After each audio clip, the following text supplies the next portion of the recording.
கிருஷ்ண ஜெயந்திக்கு இந்த அப்பத்தை செஞ்சால் நம்ம உடனே இன்ஸ்டண்ட்டாக வீட்டில் டக்குன்னு நம்ம செஞ்சிடலாம்.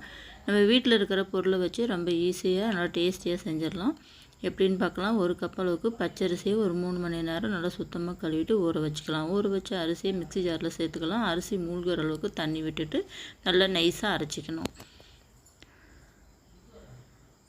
நைஸாக அரைச்சிட்டோம். இது ஒரு பவுலில் நம்ம ட்ரான்ஸ்ஃபர் பண்ணிக்கலாம்.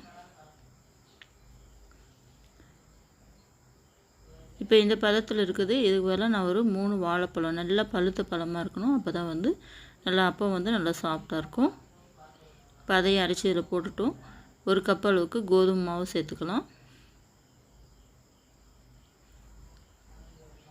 இதிலே ஒரு 1/4 டீஸ்பூன் அளவுக்கு பேக்கிங் சோடா, அதே ஒரு 2 பிஞ்ச் அளவுக்கு உப்பு, ஒரு 3 ஏலக்காய் சின்ன துண்டு, சுக்கு எல்லாத்தையும் சேர்த்து நல்லா நசுக்கி இந்த மாவுலேயே சேர்த்துக்கலாம்.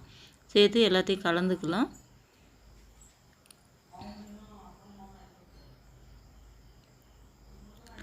இப்போ 1/2 கப் அளவுக்கு நாட்டு சர்க்கரை சேர்த்துக்கலாம்.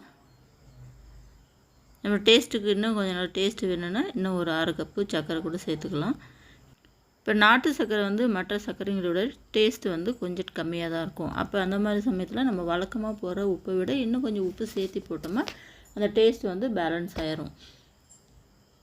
இப்போ மாவு தோசை மாவு பதத்துக்கு கரைச்சிக்கலாம். கரைச்ச மாவு நல்லா எண்ணெய் இந்த மாதிரி ஓரளவுக்கு ரொம்ப எண்ணெய் வேணாம். ஏன்னா இதில் ஒவ்வொரு அப்பமாக தான் நம்ம சுட்டு எடுக்க போகிறோம். அந்த அப்பம் நம்ம மாவு நல்லா மூழ்கிற அளவுக்கு எண்ணெய் இருந்தால் போதும். எண்ணெய் காஞ்ச பிறகு ஒரு கண்டி மாவு விட்டுட்டு நல்லா இந்த மாதிரி எண்ணெயை மேலே எடுத்து விட்டோமா நல்லா அப்பம் நல்லா உப்பி வரும். இப்போ 2 பக்கம் மிதமான தீயில வச்சு வேக வச்சு எடுத்தோமா இன்ஸ்டண்ட்டாக உடனே அப்பம் ரெடி ஆயிடும். நல்லா டேஸ்டியான சாஃப்டான அப்பம் ரெடி ஆயிடுச்சு.